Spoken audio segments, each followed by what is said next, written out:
Bien, mesdames et messieurs, bonsoir et bienvenue à ces magazines à haute voix. Ce soir, une fois de plus, j'ai le plaisir de recevoir Gabriel Mokia, un acteur politique qui se bat, ça fait maintenant plus de 10 ans, même près de 20 ans, dans la scène politique congolaise, pour des idéaux pour lesquels, en tout cas, jusque-là, il ne s'est pas encore dérobé. Et aujourd'hui, il est revenu sur ce plateau pour parler politique et notamment commenter l'actualité avec nous. L'actualité, elle est abondante, mais seulement nous allons nous appesantir sur ce que nous appelons la dispersion de l'opposition autour du dialogue. Il y a une campagne qui est lancée par une frange de l'opposition pour les dialogues et une autre frange qui est en train de faire l'anti-campagne de ce même dialogue et on ne sait pas trop qu'est-ce que l'opposition veut. Gabriel Mokia va nous l'expliquer. Nous allons parler également des élections. Est-ce une utopie ou une réalité? Nous avons suivi dernièrement la communication de la CENI qui est en train de démontrer un peu son embarras par rapport au manque de moyens pour organiser les élections et des gouverneurs et même des provinciaux qui devraient être organisés le 25 octobre prochain. Enfin, nous allons parler de l'affaire Mukwege avec ce fameux documentaire L'homme qui répare les femmes, dont la diffusion a été interdite dans notre pays. Ça fait débat. On va faire un peu de commentaires avec Gabriel Mokia là-dessus. Bonsoir Gabriel Mokia. Bonsoir monsieur le journaliste. Merci, j'ai oublié même de vous présenter, de préciser que vous êtes le président du MDCO, Mouvement des démocrates congolais, parti de l'opposition. Merci. Peut-on considérer aujourd'hui que vous êtes de l'aile dure de l'opposition, d'autant plus que vous faites partie de ces opposants qui battent campagne contre le dialogue. Mais de l'autre côté, il y a une aile que peut-être je peux qualifier de modérée, qui, celle-là, bat campagne pour les dialogues. Qu'est-ce qui se passe? L'opposition, vous n'arrivez toujours pas à vous entendre, vous n'arrivez pas à voir les choses de la même manière. Comment allez-vous cheminer pour effectivement obtenir l'alternance que tout le monde veut dans ces pays? Merci. Surtout vous dans l'opposition. Merci. Ceux-là qui battent campagne pour le dialogue, ils se trompent. Je peux leur donner un exemple seulement d'aujourd'hui. Parce qu'ils vont battre campagne pour former un gouvernement d'union nationale, pour que les acteurs politiques actuels qui gèrent, les gestionnaires actuels demeurent en place sur base de l'article 222 de la Constitution. Erreur. Ce matin, on m'a appelé de Goma. Le Rwanda est venu, nos autorités opèrent le Rwanda. Ils ont cassé, les autorités congolaises ont cassé l'OFIDA. Mais les autorités de l'OFIDA ici, c'est comme s'ils sont complices de Rwanda, sont là, restés bouche bée, ça n'a rien dit. On est en train de casser partout. La zone neutre est restée pour le Rwanda. Maintenant, on va créer une zone neutre à l'intérieur de la République démocratique du Congo, tout en évacuant, pour ceux-là qui ont été à Goma, toute la partie des frontières entre nous et le Rwanda pour traverser le Rwanda. Maintenant, ça devient le Rwanda. Bon, vous battez campagne pour que ceux qui nous gèrent aujourd'hui demeurent à place. Regardez la mauvaise gestion. Ça, c'est la vente de notre pays sciemment, orchestrée par ceux-là qui sont en train d'appuyer pour demeurer à place. Voilà un petit rien que j'avais seulement à dire sur ça, que vous voulez battre campagne, c'est pour vendre votre pays. Il y a des morts à l'Est, les autorités congolaises font semblant de ne rien comprendre, mais au contraire, ils arrêtent encore des opposés, ils arrêtent les Congolais. On enlève les Congolais. Qui sommes-nous? Est-ce que Lumumba nous a laissé ce pays avec Mobutu pour que nous soyons comment on peut nous appeler, des imbéciles des Rwandais?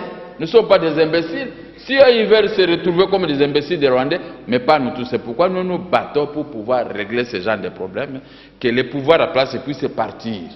Nous allons récupérer nos bornes.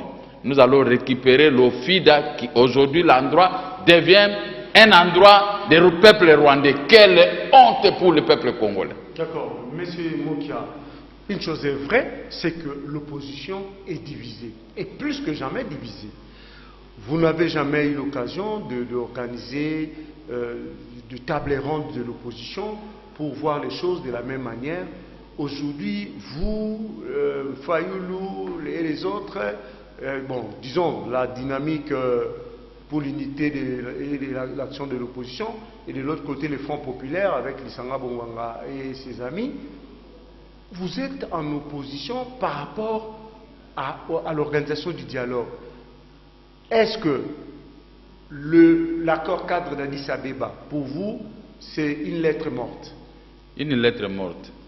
L'accord cadre, c'est en 2013, non? Oui. Depuis 2013, vous attendez jusqu'à 2015 pour organiser le dialogue.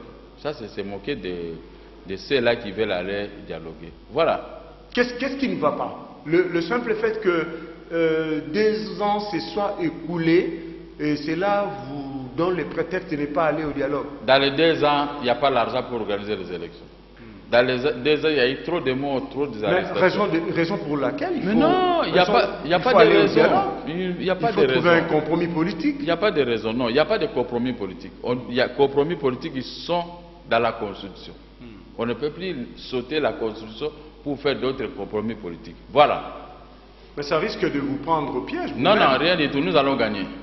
Nous allons gagner. David avait toujours gagné Goliath et l'histoire est restée. Le problème, en gros, il n'y a pas de division dans l'opposition. Mais dans l'opposition, on avait des gens qui avaient leurs acquaintances avec le pouvoir à place depuis des années. Tout ce qu'on faisait, on informait le pouvoir à place. Il y en a qui sont venus entrer dans l'opposition, toujours la branche de pouvoir à place dans l'opposition. C'est ainsi qu'au moment opportun, comme maintenant, leur leader fait mandat, il commence à faire sortir des griffes. Non, il ne va pas partir. Non, il faut dialoguer. Vous allez forcer les gens à venir dialoguer pendant que vous savez vous-même que vous êtes partant. Dans quel pays on a déjà vu ça?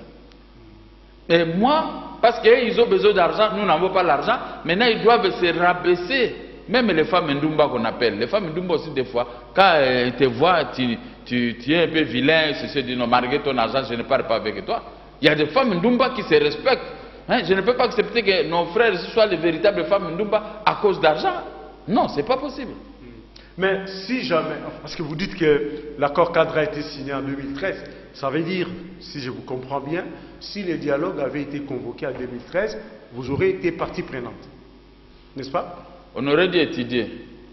Moi, le problème des dialogues, j'avais dit aux gens, les dialogues, s'il y a dialogue, on doit dialoguer qu'avec Ban Ki-moon, l'Amérique et le Rwanda et l'Ouganda. Ce sont ces pays-là, pourquoi ils viennent les tuer ici? Aujourd'hui, ils sont en train de déplacer les bornes. Au vu eux aussi des gouvernements congolais qui ne dira rien. Le gouvernement congolais a peur des Rwanda. N'est-ce pas? Mais s'il n'y a pas ce genre de choses, s'il y a question des élections, oui.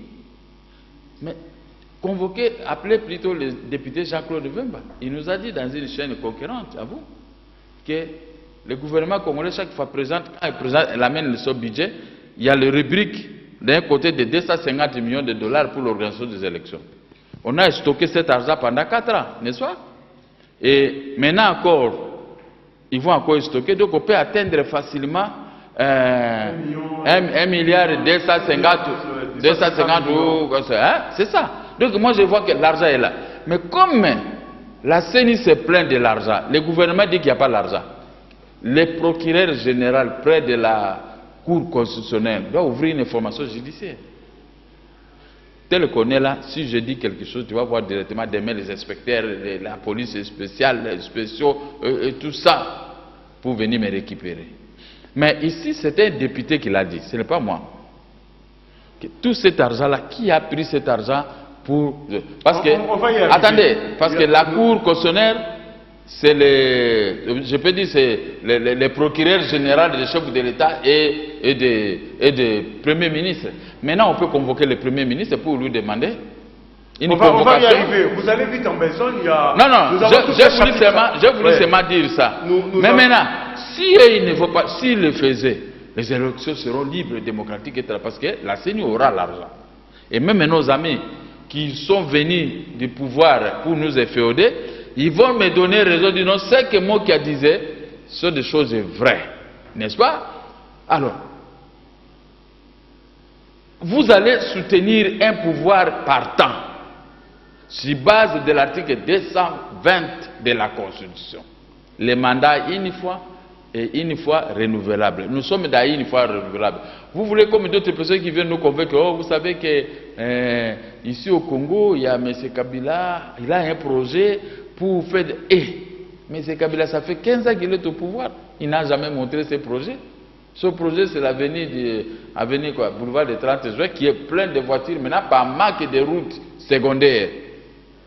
Et le boulevard Lumumba. Et à quel prix? Les Congolais ont payé un prix impossible par rapport aux autres pays du monde. C'est ça son projet de société. Mais quand on reste, la liquidation du RDC, le gouvernement congolais parle d'autre chose, d'argent. Maintenant, posez la question à Matata Ponyo, lui qui parle d'argent. Mais maintenant qu'on nous réclame l'argent, où se trouve la croissance à 9,6 chiffres?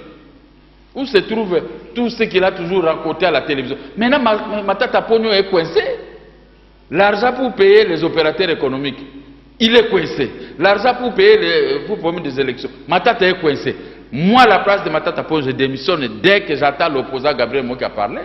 Mais c'est parce que comme vous avez ouvert la vente, dit que le poste de Premier ministre, il y a beaucoup d'argent, mais il y a beaucoup d'argent pour que vous vous serviez de cet argent vous-même. Mais maintenant, donnez l'argent pour le Congo, pour votre Congo. Faites sortir l'argent, les 1 milliard et quelques codements pour organiser, il n'y en a pas.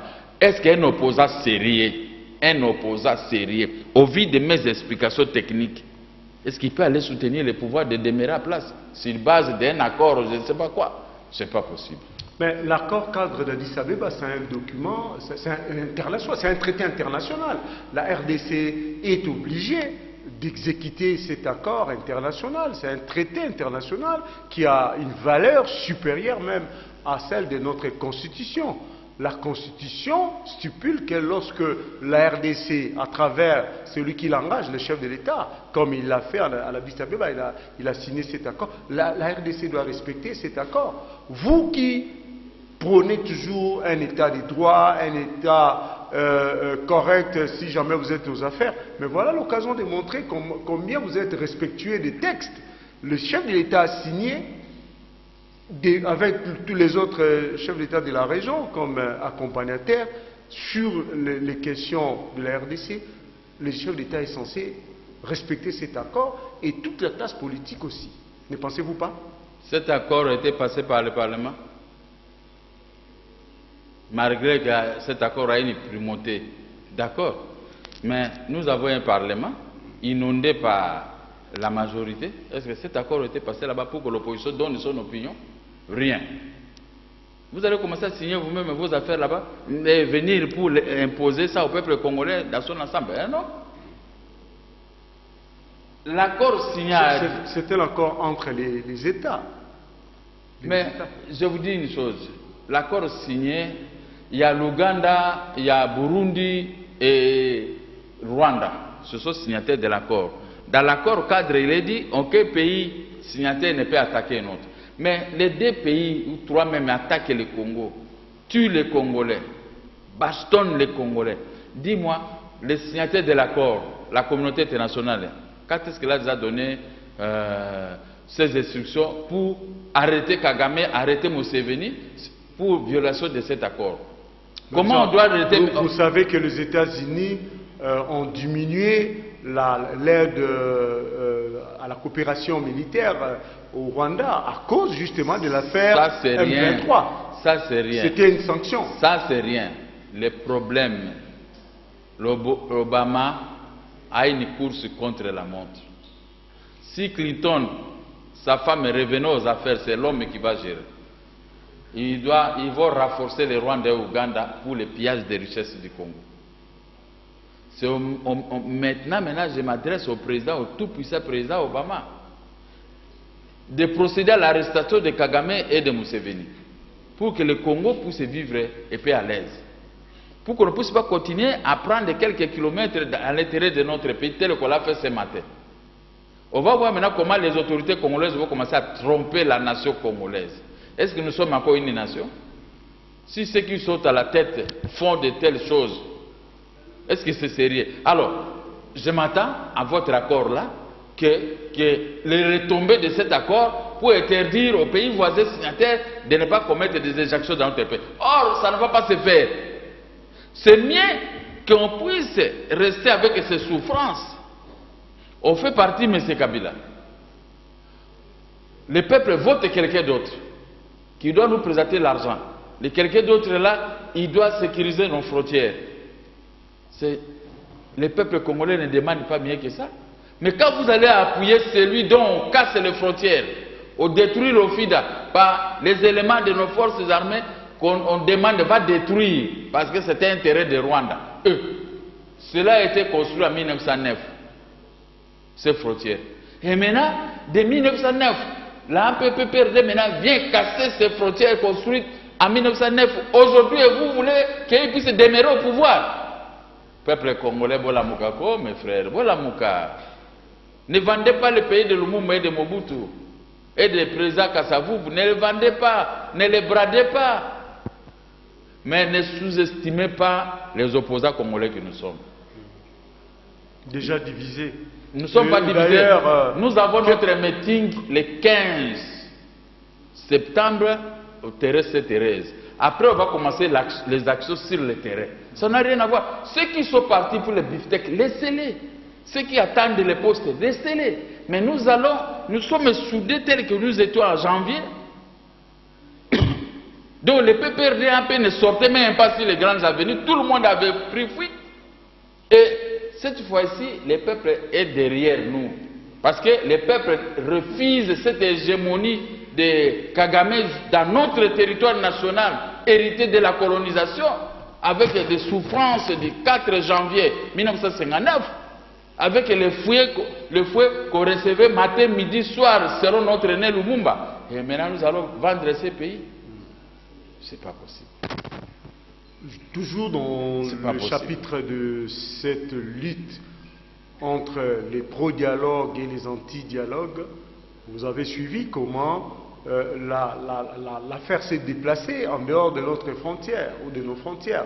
En Belgique, il y a eu des combattants qui se sont affrontés, des combattants pro-Tshisekedi et d'autres anti-Tshisekedi, justement autour de cette affaire de dialogue pour lesquels Tshisekedi est déjà partie prenante parce que c'est l'un des acteurs politiques qui, dès la première ère, réclamait ces dialogues-là.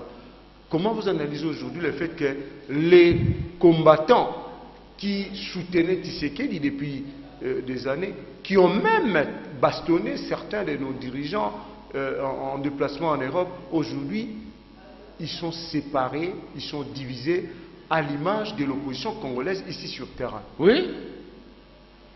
Si Tshisekedi, notre aîné, il commet des bavures, c'est la sanction. Il est sanctionné, c'est tout. Il est sanctionné. C'est juste les combattants, une sanction. Les combattants qui soutiennent Tshisekedi ont été tabassés, ils n'ont pas eu la force de s'approcher des combattants qui sont avec l'opposition congolaise. Ces combattants, on a pris leur CV pour, dès que leurs leaders seront au pouvoir, ils seront engagés. Mais les autres, ils ont dit non, pas question que M. Kabila demeure toujours pour faire 3 ans de mandat gratuit, ce qui n'est pas prévu par la Constitution. Et les combattants là, ils ont tabassé l'autre côté. D'ailleurs, vive les combattants parce qu'ils ont fait un travail de qualité. Ils ont montré au vieux Tshisekedi. Vous avez lutté pour ces pays, mais vous ne pouvez pas brader les pays en dernière minute. Il aurait dû quitter le pouvoir, il aurait dû quitter la scène politique avec dignité, mais pas avec cette scène que nous avons vécue. Et j'appuie les combattants. Les combattants et nous, même un combat pour la défense des intérêts de la République. Et d'autres combattants et d'autres politiciens, ils sont pour la défense de l'intérêt des gens obscurs et surtout les intérêts de leurs poches. Les intérêts des gens qui pillent la RDC. La RDC est devenue comme un bien sans maître, un bien chara. Ces combattants-là, ils ne vont pas laisser prise.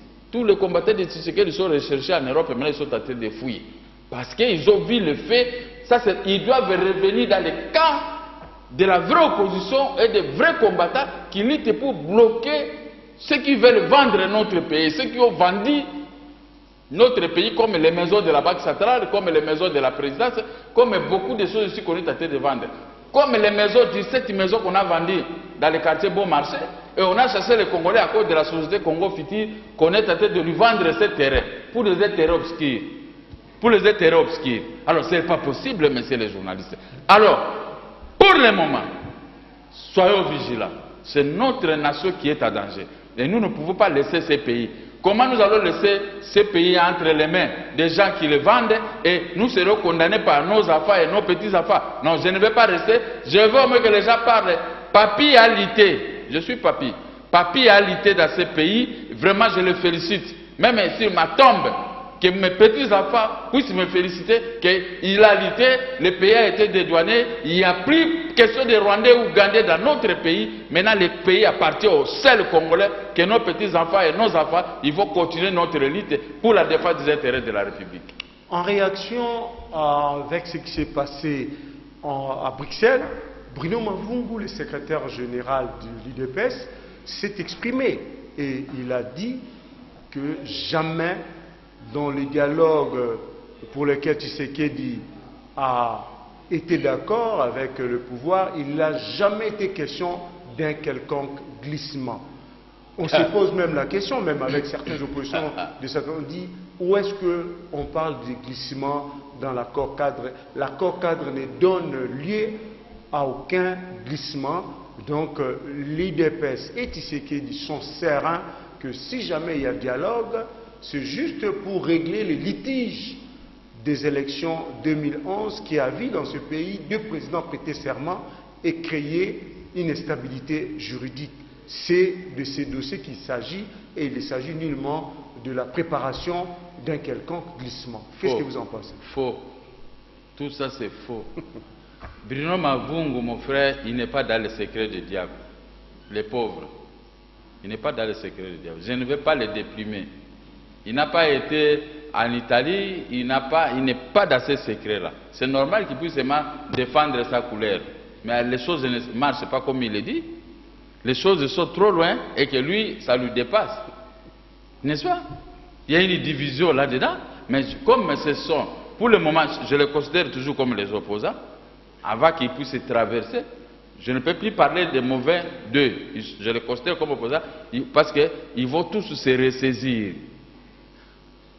Si dialogue il y a pour les glissements, le plan est clair.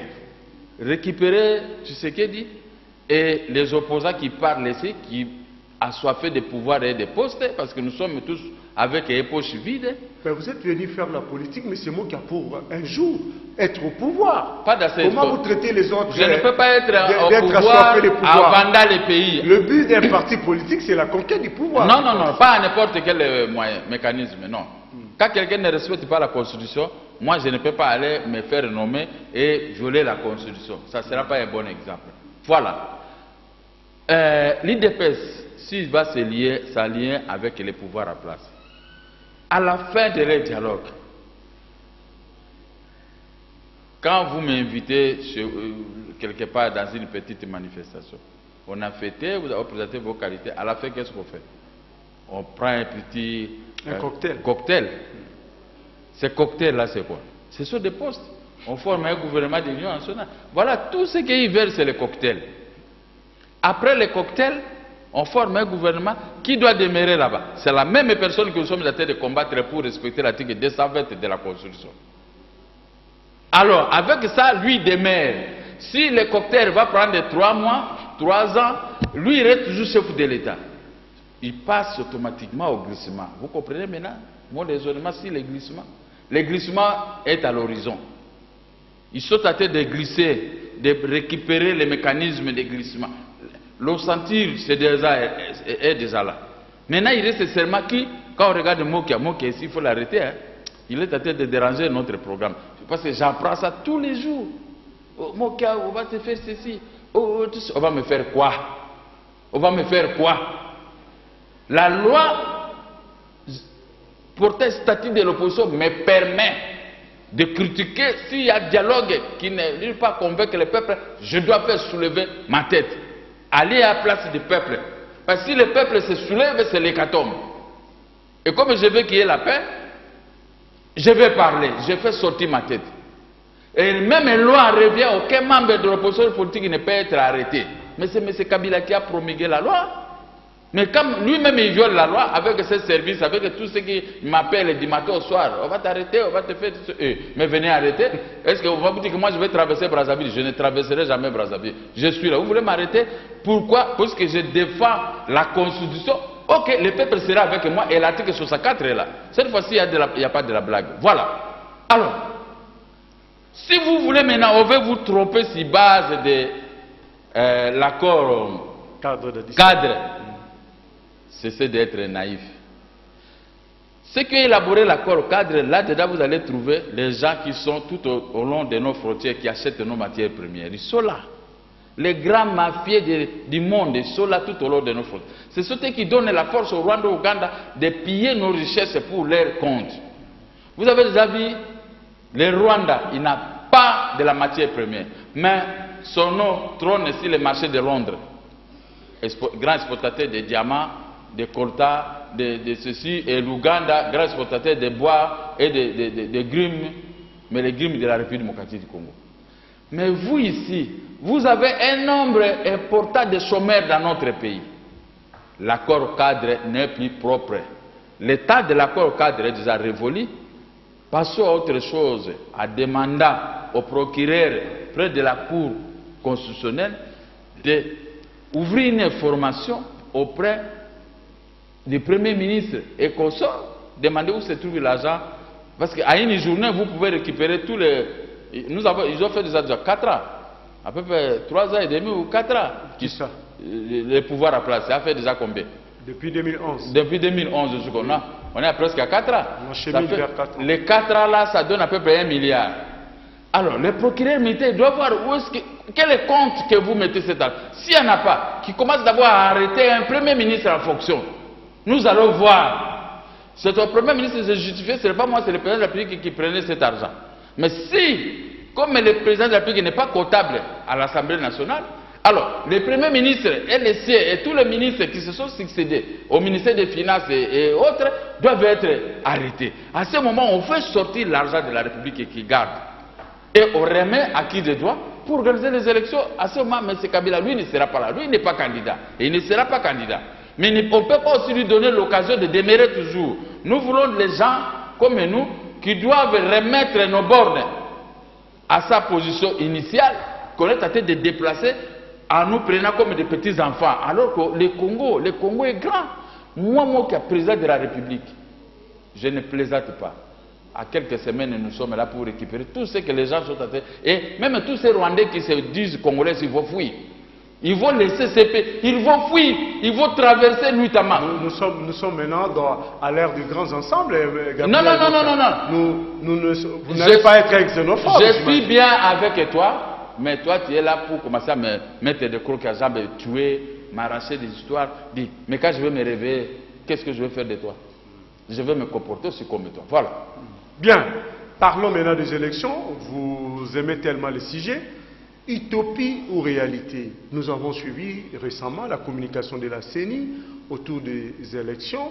Eh bien, au regard des moyens, des contraintes financières en place, il a été, en tout cas, démontré qu'il est difficile d'organiser les élections du gouverneur de nouvelles provinces d'abord, et ensuite les élections de députés provinciaux qui étaient prévues pour le 25 octobre. C'est comme ça que la CENI a saisi la Cour constitutionnelle pour que cette Cour puisse constater la situation, l'impasse devant laquelle la CENI s'y trouve et qu'il puisse, si vous voulez, constater et valider ces vides-là par rapport au calendrier qui a été initialement communiqué, de manière que la CENI se dédouane et qu'on ne puisse pas les tenir pour responsables à cause du manque de moyens pour organiser ces élections. Les responsables, c'est le gouvernement congolais. La CENI ne peut pas produire de l'argent. Même la CENI, même l'argent que nous payons pour les députés provinciaux, ça n'entre pas dans la caisse de la CENI, c'est dans la caisse du gouvernement, n'est-ce pas? C'est le gouvernement qui est tenu responsable. Pourquoi? Le gouvernement veut créer l'imbroglio à l'organisation des élections pour pouvoir obéir à l'article 222 de la Constitution. Il faut appeler le chat par son nom. C'est ça qu'on appelle la tricherie, les glissements. On bloque l'argent quelque part. On ne veut pas donner à la CENI. La CENI maintenant est dans l'incapacité de faire le vrai travail pour organiser les vraies élections. Alors, cette mafia-là, vous, le peuple, vous cautionnez ça? Il ne faut pas cautionner. Il ne faut jamais cautionner la mafia. Quand les gens se lancent dans la mafia pour vous dribbler, trouvez d'autres mécanismes pour les faire chasser. Il n'y a pas, ici en Afrique, nous avons pris l'option de chasser les mauvais chefs d'État et les mauvais gouvernements qui vivent là que par des tropéries. Tropéries par des arrestations, par des tueries, pour faire peur à la nation, alors comme ça, ils demeurent en train de bouffer. Ils ne bouffent pas seuls avec d'autres pays voisins, avec d'autres personnalités qui viennent pour piller les richesses de notre pays. J'avais dit que si moi, Moukia, on me vote comme président de la République, je vais faire entrer ces grandes puissances chez nous par la grande porte. Qu'est-ce que je veux dire par là?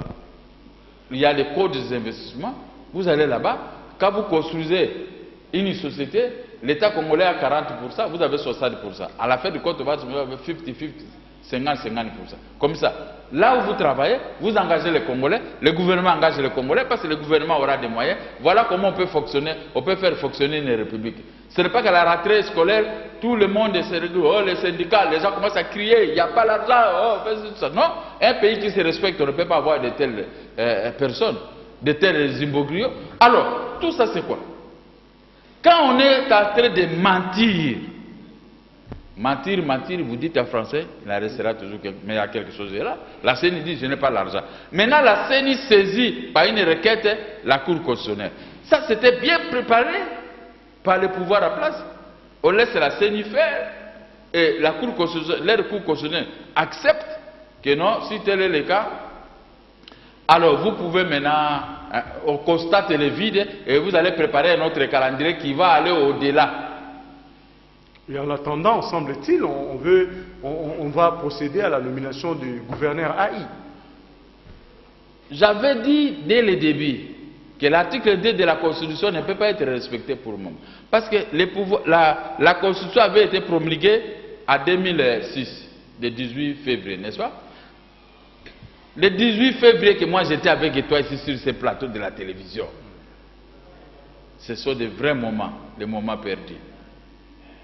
Avec votre émission qui avait beaucoup contribué pour cette constitution.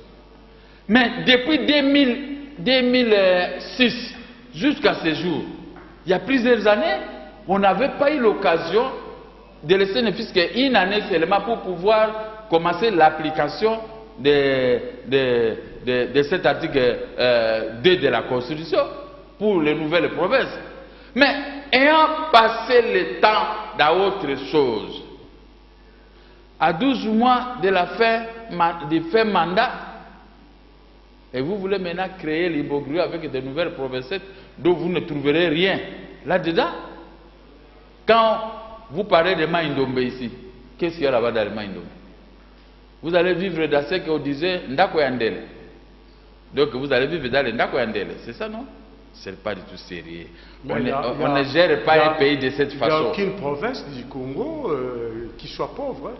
Toutes les provinces... Mais le temps de travailler pour que les provinces deviennent riches, ça va prendre combien de temps? Ça, c'est de la mascarade. Quand vous allez chez nous à l'Équateur, notre province là-bas de la Mongala, qu'est-ce qu'il y a là-bas? Il n'y a rien. Chez moi là-bas, il n'y a rien. On le fait sciemment. Le démembrement de la population, la surpopulation qui vient d'Ouganda et de Rwanda, qui remplissent Rutshuru et à d'autres endroits. Et maintenant, comme les peuples burundais, il y a au moins 16 000 ou 20 000 de Burundais qui sont entrés à cause de leur guerre là-bas, ils ne vont plus sortir. Ils sont venus pour rester maîtres de ces provinces. Il n'y a pas, on va nous trouver, non, il y a un Burundais qui est devenu gouverneur de telle province, parce qu'ils sont maintenant là-bas trop nombreux. On ne gère pas un pays par malice, dans l'Okuta. Non. Le pays nous appartient, nous, les Bantous. Le pays Gabriel n'appartient Mokia, pas aux Tutsis. c'est bien de critiquer, Voilà. mais il faut donner aussi des contre-propositions.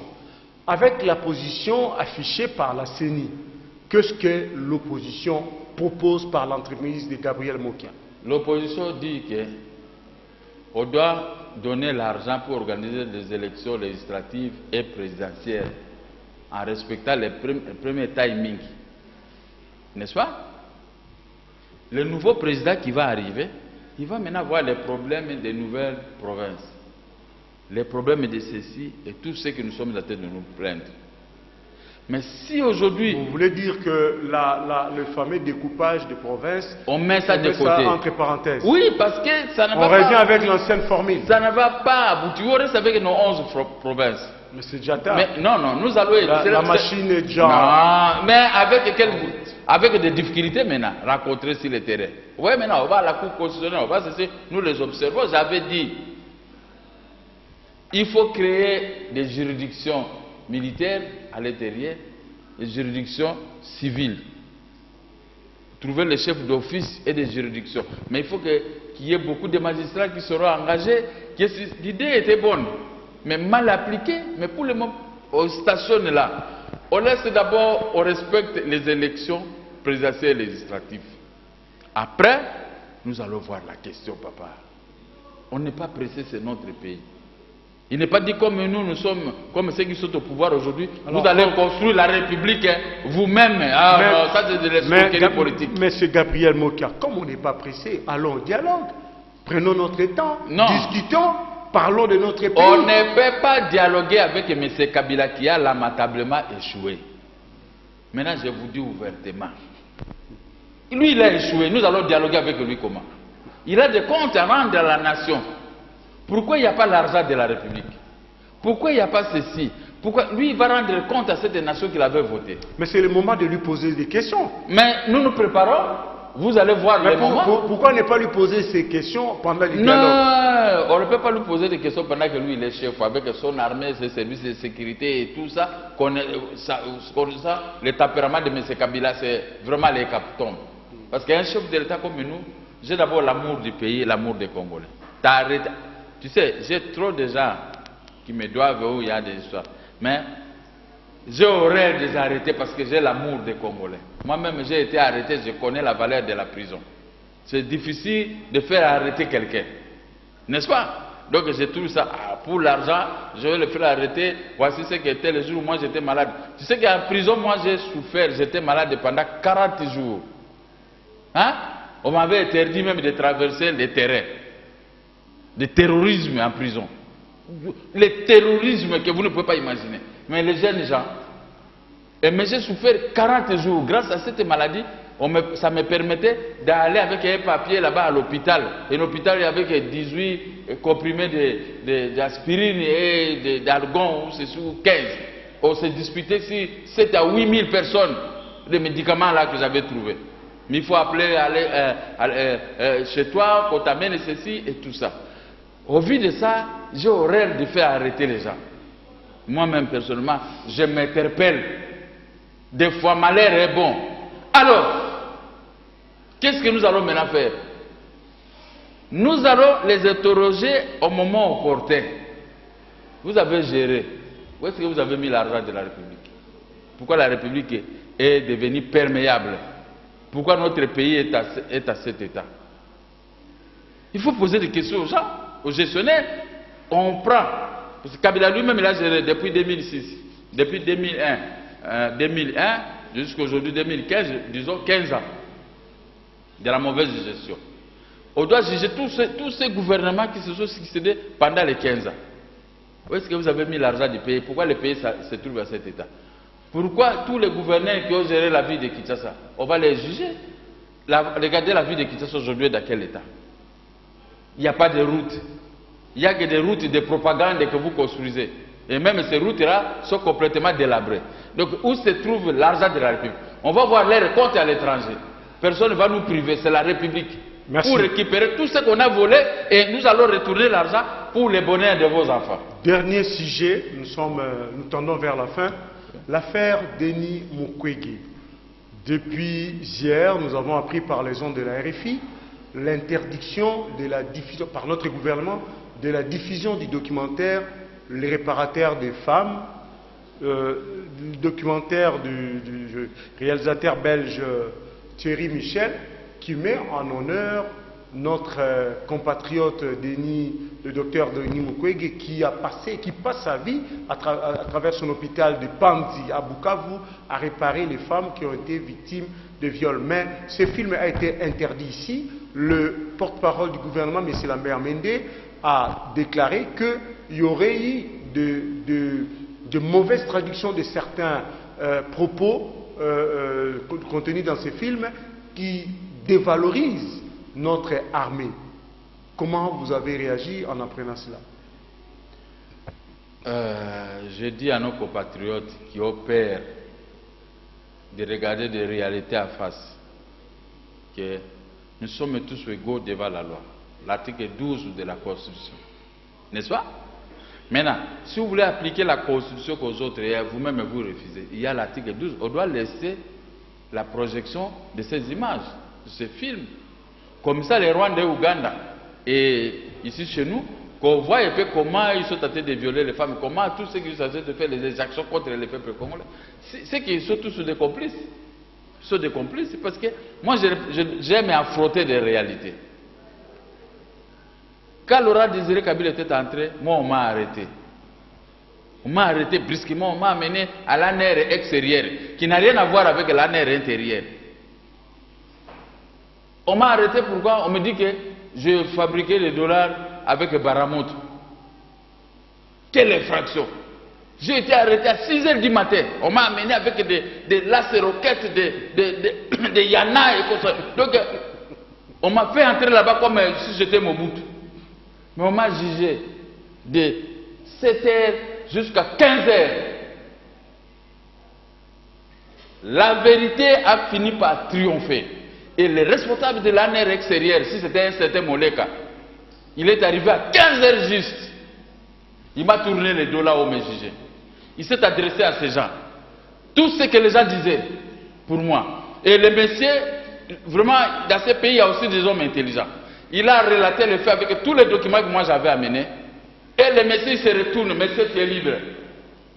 Tout ce qu'on t'avait accusé, ce sont des fausses accusations, les gens qui étaient contre toi. Moi-même, le patron de l'ANR, et je vis et les explications techniques, monsieur tu es libre. Je suis sorti, ma femme était dans la voiture avec mon petit frère qui est encore avec moi. Et je suis parti, à ce moment on a entré avec Bouzine. Bouzine, il travaille avec Mobutu, les Blancs, on a entré avec la vitesse, on a ouvert la porte, et moi je suis sorti calmement, j'ai pris la Mercedes, je suis sorti par la grande porte. Donc il faut affronter des réalités. Et l'ANR n'est jamais revenu à cause de ça. On parle de Denis Mukwege. Non, c'est ça, mais je vais te donner un exemple. C'est la même chose comme tel. Il faut affronter des réalités à face. Moi, j'aime affronter des... Ne croyez pas que si vous m'arrêtez et que moi... Non, moi je me mets là, je vous écoute. J'écoute, je vois d'abord ton niveau. Tu parles, je t'écoute. Et après, je te réponds. Mais beaucoup me disent non. Combien de fois? Moi, j'ai été arrêté. 19 fois, j'ai fait les cachots. Mais on ne m'a jamais envoyé à prison pour les cachots que je faisais. Partout où je me présentais, j'ai gagné 19 fois. Même si j'ai fait les cachots. Mais alors, c'est la même chose. Le gouvernement congolais doit affronter une réalité de Mukwege à face. C'est lui qui est le réparateur des femmes. C'est ça qu'on l'appelle. Mais le Rwanda qui dit qui est venu prendre aujourd'hui, non, quelques kilomètres à l'intérieur du Congo, à Kassa l'Ofida, l'endroit est devenu maintenant un endroit de Rwandais, qui pille et qui viole les femmes chez nous. Mais jamais, même le gouvernement congolais n'a jamais cité les Rwandais comme auteur et co-auteur de viols par ces militaires. Ils se cachent. Alors, à fortiori, j'ai douté fort que ce film-là, quand on a tourné le film, nous avons tous compris. Mais est-ce qu'on va faire passer le film? Je dis au gouvernement congolais de laisser le film sillonner, parce que ça, ce sont des réalités vécues dans notre pays. Les femmes congolaises sont humiliées partout dans le monde, même à Brazzaville ici. Même en Angola. Angola, Brazzaville, Rwanda, Burundi, Tanzanie. Bon, Burundi, qui ça? Zambie. Ouganda, non. Nos femmes sont toujours violées par ces pays. Mais le gouvernement congolais devait inerte de dire mais pourquoi interdire le film? Donc il y a une complicité quelque part. Je dis, sur base de l'article 8, portait statut de l'opposition. Mais c'est quand même curieux, ce n'est pas la première fois qu'un film de M. Thierry Henry soit interdit de diffusion ici. À votre avis, qu'est-ce que ça veut dire? Parce que je pense que ça, c'est la 3e fois qu'on interdit un film produit par Thierry Michel. Vous vous rappelez, il y a quelques années, il a même été refoulé à l'aéroport, ouais, à la descente d'un avion. Ouais. Mais pourquoi c'est toujours ces messieurs-là? Non, parce que lui, il dit des vérités. La vérité blesse. Comme chantait mon ami Émile Soki à l'époque, avec qui on était tout le temps au beach pour jouer à SADG, il avait dit la vérité blesse. C'est ça, la vérité est en train de blesser ceux qui commettent des abus de pouvoir. Ça, c'est ce qu'on appelle abus de pouvoir. Il est aussi du devoir du gouvernement de protéger son armée. Non, si jamais notre armée est accusée faussement. Pol Pot, hein? Pol Pot, il avait tué plus de 2 millions de personnes dans ce pays. Pol Pot est décédé. Mais avant sa mort, on avait jugé tout le monde. On juge tout le monde. Ce n'est pas parce que tu as réintégré le gouvernement ou bien l'armée et que les exactions que vous avez commises, ça doit passer comme ça. Que ce soit nos militaires, que ce soit les militaires des pays voisins. Ceux qui ont commis des exactions dans notre pays doivent être poursuivis. Mais si le gouvernement est en train de les caresser, c'est que le gouvernement congolais est complice dans ce qui se passe. Alors, la complicité des gouvernements peut avoir comme soubassement quoi? C'est l'article 64 de la Constitution. Les conséquences, comme conséquence, l'article 64 de la Constitution. Nous devons les chasser. Nous devons les chasser par ces moyens-là, parce que à les chassant, nous allons arrêter d'autres membres qui, eux, ils vont dire la vérité, qui étaient les auteurs, qui étaient les vrais commanditaires. Bien. À ce moment-là, si nous sommes aux affaires, nous allons cesser, nous n'allons pas faire les emboîter les pas. Nous allons gérer le pays à beau père de famille. Merci Gabriel Mokia. Nous sommes à la fin de ces magazines, mesdames et messieurs.